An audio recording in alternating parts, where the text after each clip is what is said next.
Hello everyone, welcome to free UPSC preparation. As you all know कि हम Indian agriculture के बारे में डिस्कस कर रहे हैं। अभी तक हमने इंडियन एग्रीकल्चर से रिलेटेड जो रेलेवेंट डेटा था, क्रॉप प्रोडक्शन, क्रॉपिंग पैटर्न और इम्पोर्टेंट क्रॉप और सीड्स के बारे में हमने डिस्कस किया। आज का जो लेक्चर है इसमें हम बात करेंगे फर्टिलाइजर्स के बारे में, फर्टिलाइजर की प्रोडक्शन, सब्सिडी एंड लीकेज और उससे रिलेटेड इश्यूज के बारे में। ठीक है, तो चलिए स्टार्ट करते हैं। आई होप आपने प्रीवियस लेक्चर्स देखे होंगे। एग्रीकल्चर या Indian agriculture as you all know कि बहुत सारे जगह पे काम आता है। आपका प्री में भी काफ़ी इंपॉर्टेंट है, उसके बाद में आप मेंस में GS1 में भी एग्रीकल्चर से रिलेटेड चीज़ें आती हैं, GS3 के अंदर भी आती हैं। तो एक कंसोलिडेट करके सारी चीज़ों को एक कॉम्प्रिहेंसिव वे से हमने कवर करने की कोशिश करी है। ठीक है, आगे बढ़ते हैं, देखते हैं फर्टिलाइजर्स होते क्या हैं। ये भी एक इनपुट है जो हम प्रोवाइड कराते हैं to the agricultural field so that जो क्रॉप प्रोडक्टिविटी है वो बढ़े। So these are the interventions provided to improve the fertility of soil, thereby increasing the productivity of crop. ये क्या है? ये ऐसा इंटरवेंशन है या वो इनपुट है जो क्रॉप की प्रोडक्टिविटी को बढ़ाने में हमारी मदद करता है। फर्टिलाइजर 3 इंपॉर्टेंट या 3 मेजर न्यूट्रिएंट्स प्रोवाइड कराते हैं, और 3 मेजर न्यूट्रिएंट का मतलब ये नहीं है कि सिर्फ 3 ही प्रोवाइड कराए जाते हैं। हम जनरली जो न्यूट्रिएंट्स होते हैं उनको माइक्रो न्यूट्रिएंट और मैक्रो न्यूट्रिएंट की कैटेगरी में डिवाइड करते हैं, और जो मैक्रो न्यूट्रिएंट्स होते हैं उसमें 3 सबसे इंपॉर्टेंट है, क्योंकि इंडियन सोइल जो है वो जनरली इन तीनों के अंदर ही डेफिशिएंट है। इंडियन सोइल में जनरली ये 3 जो इनपुट्स हैं, 3 जो न्यूट्रिएंट है वो नहीं पाए जाते, इसलिए मोस्ट ऑफ केसेस के अंदर आपको देखने को मिलेगा कि यूरिया या फिर फॉस्फोरस या पोटेशियम का ही ज़्यादा यूज़ किया जाता है। तो 3 इंपॉर्टेंट मेजर न्यूट्रिएंट कौन से हैं? पहला है नाइट्रोजन जो हमें मिलता है यूरिया से, दूसरा है फॉस्फोरस जो हमें मिलता है DAP से, डाई अमोनियम फॉस्फेट, इसको हम DAP भी कहते हैं, और ये एक प्रेफर्ड फर्टिलाइजर है इंडिया के अंदर क्योंकि इसमें नाइट्रोजन भी होता है और इसमें फॉस्फोरस भी होता है। ठीक है, और मैंने पहले भी बताया था कि हम न्यूट्रिएंट को 2 कैटेगरी में डिवाइड करते हैं, macro nutrient and micro nutrient. तो फॉस्फोरस और nitrogen and potassium, these are macro nutrients. ठीक है, and these are part of 18 essential plant nutrient. Potassium की अगर मैं बात करूं तो ये मिलता है MOP से, that is muriate of potash. And trust me, ये जो पूरा का पूरा पोटाश का सिस्टम है या पोटाश फर्टिलाइजर है, ये इंडिया के अंदर प्रोड्यूस नहीं किया जाता। हम कंप्लीटली इंपोर्ट डिपेंडेंट है इसके लिए। इसको हम पोटाशियम क्लोराइड भी कहते हैं क्योंकि इसमें 60% पोटाश होती है। ठीक है, और जो ऑप्टिमल NPK रेशियो माना जाता है, यानी कि कितना हमें नाइट्रोजन ऐड करना है, कितना हमें फॉस्फोरस ऐड करना है और कितना हमें पोटेशियम ऐड करना है, उसका एक रेशियो दिया गया है। ये कितना है? 4:2:1। एंड जितना भी एक फार्मर जितना इनपुट एग्रीकल्चर में लगाता है उसका 20% हिस्सा अकेले फर्टिलाइजर पे जाता है। यानी कि फर्टिलाइजर, अगर आप इनपुट कॉस्ट की बात करते हो, एक मेजर पोर्शन, एक मेजर चंक जो है वो कंज्यूम करता है fertiliser. So fertiliser constitute 20% of cost of cultivation of various crops according to commission for agricultural cost and prices.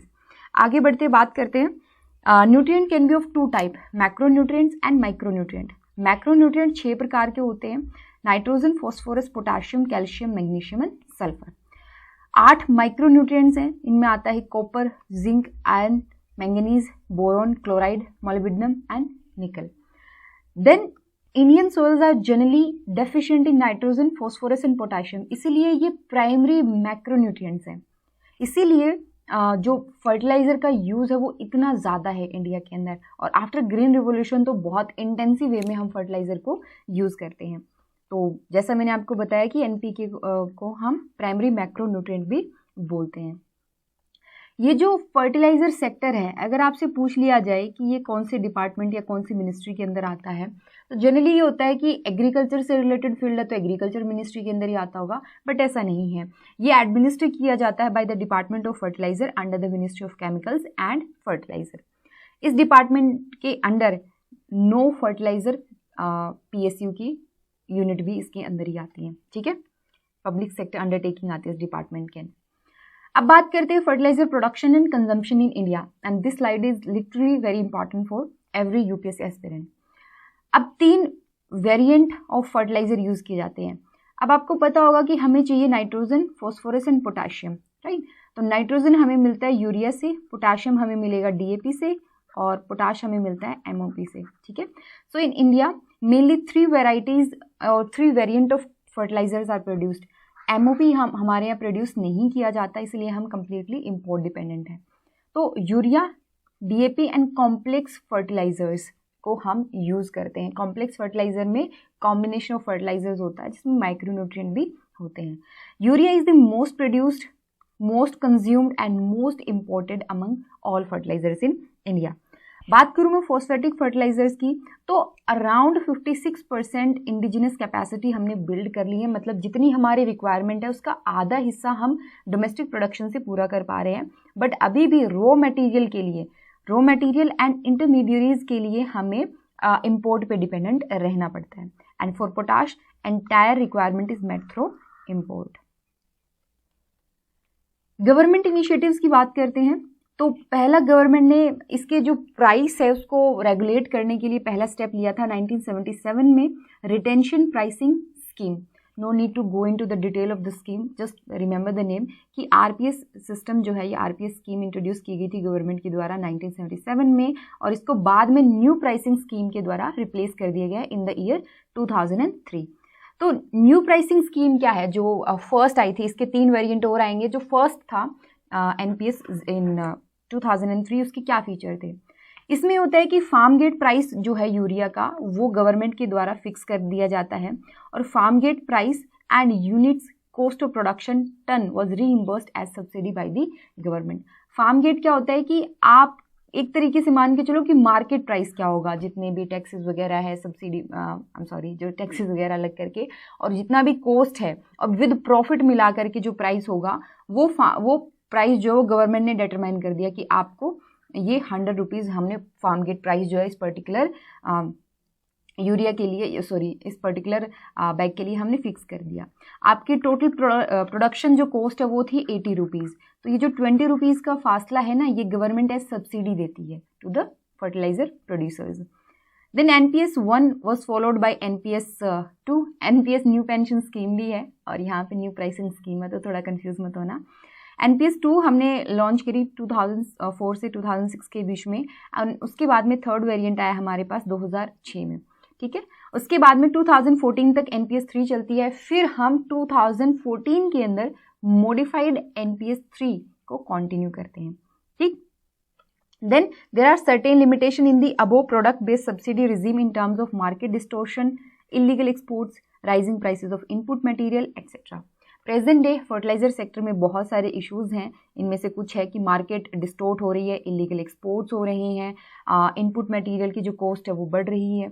So government ने क्या किया, 2010 में अनदर न्यूट्रिएंट बेस्ड सब्सिडी जो है वो लॉन्च करी। तो NPS एट प्रेजेंट कौन सा सिस्टम चलता है, बहुत सारे हो गए ना, NPS 1, 2, 3, 4। तो एट प्रेजेंट क्या चल रहा है, NPS 3 चल रहा है, मॉडिफाइड NPS 2 चल रहा है, and also continues along side the nutrient subsidy, nutrient based subsidy. तो ये 3 चीजें हैं, न्यूट्रिएंट बेस्ड सब्सिडी है, NPS 3 है, और मॉडिफाइड NPS 3 है, ठीक है। ये न्यूट्रिएंट बेस्ड सब्सिडी आखिर में है क्या, मतलब कैसे गवर्नमेंट इस पे सब्सिडी प्रोवाइड कराती है। तो 2010 के अंदर ये लॉन्च करी गई। इसमें क्या होता है कि कितनी सब्सिडी हम देने वाले हैं वो फिक्स की जाती है, कि ये मान लीजिए मैक्रो न्यूट्रिएंट है, ठीक है। तो न्यूट्रिएंट के कंटेंट के ऊपर कितना न्यूट्रिएंट है, 50%, 60% जितना भी है, उसके हिसाब से सब्सिडी का रेट जो है वो तय किया जाता है। इसका एक ही उद्देश्य था कि हम बैलेंस्ड यूज ऑफ फर्टिलाइजर को प्रमोट कर सकें, ताकि अगर आप फर्टिलाइजर को बैलेंस वे में यूज करते हो तो सोइल की हेल्थ भी मेंटेन रहती है, और गवर्नमेंट एक बहुत बड़ा हिस्सा फर्टिलाइजर सब्सिडी पे लगाती है, तो गवर्नमेंट का वो जो एक्सपेंडिचर है वो भी थोड़ा सा कम हो, इसके लिए न्यूट्रिएंट बेस्ड सब्सिडी को लॉन्च करा गया था। लेकिन इस स्कीम के भी कुछ लिमिटेशंस हैं, जैसे इस स्कीम के अंदर न्यूट्रिएंट बेस्ड सब्सिडी के अंदर यूरिया को नहीं कवर किया गया, और दूसरा ये कि जो सब्सिडी पेमेंट है गवर्नमेंट के द्वारा उसमें भी काफ़ी डिले हमें देखने को मिलता है, ठीक है। आगे बढ़ते बात करते हैं फर्टिलाइजर सब्सिडी में ही। तो जो muriate of potash and DAP है उसके लिए nutrient based subsidy government provide कराती है, that is government page the subsidy based on the quantity used, पर केजी के हिसाब से जो भी क्वांटिटी यूज की जाती है उसके हिसाब से सब्सिडी मिलती है। और यूरिया के केस में सब्सिडी कैसे दी जाती है, इसमें क्या होता है, मैक्सिमम रिटेल प्राइस को फिक्स किया गया कि आप इसको 100 इसका रिटेल प्राइस होगा, एंड देन उसके हिसाब से यूरिया प्रोड्यूसर्स को सब्सिडी दी जाती है। भी 100 रुपीज़ आपके आप इसका रिटेल प्राइस रख सकते हो। कॉस्ट ऑफ प्रोडक्शन कितनी रही आपकी, जस्ट 80 रुपीज़ रही, तो बाकी का जो 20 रुपीज़ का गैप है वो गवर्नमेंट एज सब्सिडी प्रोवाइड कराती है। एंड ये डोमेस्टिक प्रोड्यूसर्स हैं 30, उनको सब्सिडीज़ मिलती है, और कुछ सब्सिडीज़ इंपोर्टर्स को भी मिलती है, क्योंकि हम सबसे ज़्यादा यूरिया इंपोर्ट करते हैं तो इंपोर्टर्स को भी सब्सिडी दी जाती है। तो क्या हर कोई इंपोर्ट कर सकता है यूरिया को? इसके लिए गवर्नमेंट ने 3 एजेंट को अलाउ किया है, कैनलाइज कर रखा है इंपोर्ट को। 3 एजेंट कौन कौन से हैं? एक है state trading corporation of India, दूसरा है metals and mineral trading corporation of India, and third है इंडिया पोटाश लिमिटेड। ठीक है, तो ये 3 एजेंट अलाउ करे गए हैं for the import of urea. Leakage की अगर मैं बात करूं तो जो फर्टिलाइजर की मूवमेंट है वो डिटरमाइन की गई है गवर्नमेंट के द्वारा, मतलब कि बताया गया है कि फर्टिलाइजर कहां पर जाएगा। फर्टिलाइजर का इंडस्ट्रियल यूज भी होता है और फर्टिलाइजर का एग्रीकल्चरल यूज भी होता है। तो जनरली गवर्नमेंट का जो फोकस है वो एग्रीकल्चरल यूज की तरफ ज़्यादा है। सब्सिडी दे करके वो किसानों की जो कॉस्ट है, इनपुट कॉस्ट है, उसको कम करना चाहती है और उनकी जो आमदनी है उसको बढ़ाना चाहती है। एंड जो यूरिया सब्सिडी है, अकेली urea subsidy, that accounts for around 0.8% of GDP. तो एक बहुत बड़ा हिस्सा हम सब्सिडी के तौर पे देते हैं, फर्टिलाइजर सब्सिडी के तौर पे देते हैं। बट लीकेज की दिक्कत कैसे आती है? कोई भी प्रोडक्ट की लीकेज की दिक्कत कब आएगी?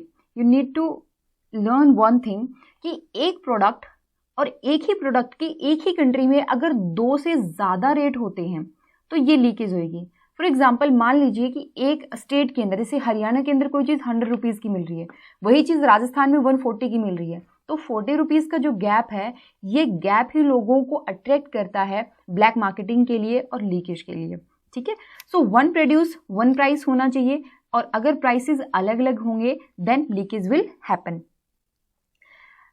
अब यूरिया हम कमर्शियल पर्पस के लिए भी यूज करते हैं, वो मार्केट प्राइस पे लोगों को मिलती है, और यूरिया हम एग्रीकल्चरल पर्पस के लिए भी यूज करते हैं, जो कि किसानों को सब्सिडाइज प्राइस पे दी जाती है। ठीक है, तो अब क्या है कि जनरली जो एग्रीकल्चर पर्पस के लिए फर्टिलाइजर जाना चाहिए था, अब वो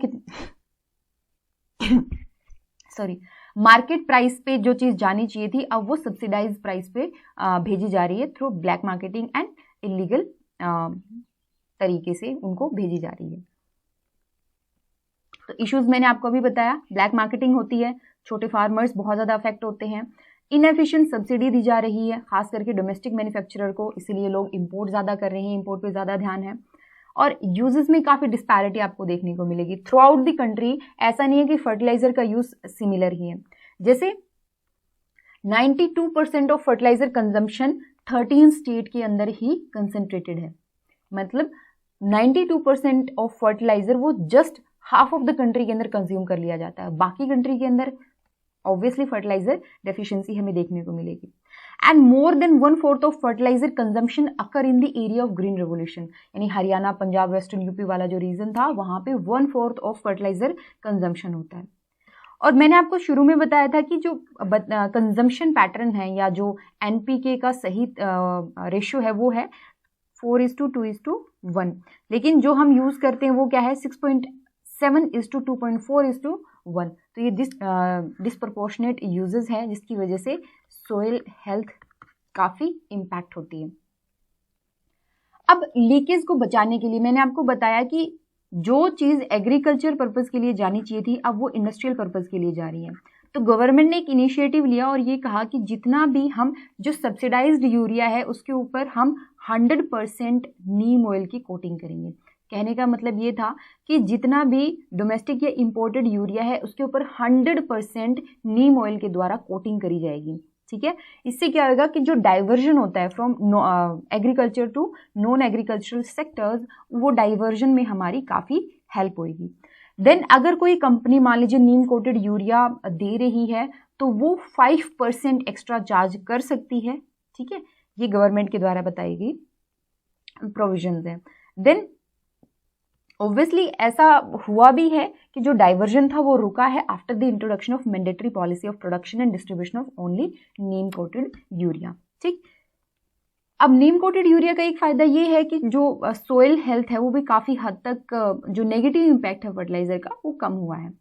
अब बात करते हैं न्यू यूरिया पॉलिसी की। ये 2015 के अंदर लॉन्च करी गई थी। मेन फोकस यही था कि हम इंडिजिनस प्रोडक्शन बढ़ाना चाहते हैं यूरिया का, और ये जो सब्सिडी स्कीम है ये 25 गैस बेस्ड यूरिया यूनिट पे ही लागू होती है। अब इसका मतलब क्या हुआ, नेक्स्ट स्लाइड में फोकस करिए।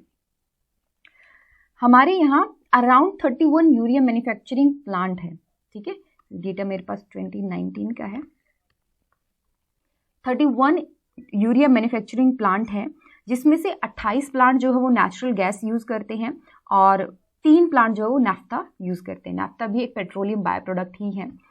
अब natural gas product 28 plant use कर रहे हैं। और नेचुरल गैस कहाँ पे यूज होती है, पावर सेक्टर में भी यूज होती है, ऑटोमोबाइल सेक्टर में भी पावर सेक्टर में इलेक्ट्रिसिटी जनरेशन के अंदर भी नेचुरल गैस का यूज होता है।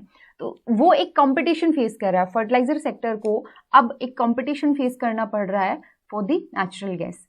तो इंडिजिनस प्रोडक्शन बढ़ाने के लिए गवर्नमेंट ने ये न्यू यूरिया पॉलिसी लॉन्च करी थी और ये गैस बेस्ड यूरिया यूनिट पे ही लागू हो रही थी, ठीक है, नेचुरल गैस वाले प्लांट्स पे ही। अब एक डेटा यहाँ पे और ऐड किया गया है, 2017 के अंदर around 94% of urea production capacity वो नेचुरल गैस बेस्ड प्लांट से आ रही थी। नेचुरल गैस बेस्ड प्लांट जो वो तकरीबन 94% ऑफ यूरिया प्रोड्यूस कर रहे थे और जो नेफ्था बेस्ड था वो सिर्फ 6% ही था, ठीक है। तो ये था कुछ डेटा आपके लिए फर्टिलाइजर से रिलेटेड। आई होप आपको पसंद आया हो। अगर कोई टॉपिक कोई भी चीज़ मिस हो गई हमसे या कोई डेटा हमने ऐड ना किया हो तो आप कमेंट सेक्शन में हमें बता सकते हैं। और अगर आपको हमारे ये इनिशिएटिव पसंद आया हो तो आप एक बार कमेंट करके ज़रूर बताइएगा। वीडियो को लाइक ज़रूर कीजिए और एंड तक देखिए, ठीक है। आप अगर चाहें तो हमारे एग्रीकल्चर के नोट्स परचेज कर सकते हैं, बहुत ही मिनिमल अमाउंट पे हैं, so that you can help us ज़्यादा से ज़्यादा अच्छे लेक्चर्स हम आप तक ला सकें। ओके जी। इसके अलावा public administration and physics optional के वीडियोस अवेलेबल हैं चैनल पे, तो अगर आप या आपके कोई आसपास तैयारी कर रहे हैं इन 2 सब्जेक्ट के साथ तो एक बार ज़रूर रिकमेंड कीजिएगा, ठीक है। तो चलिए कल मिलते हैं। Till then take care and bye bye.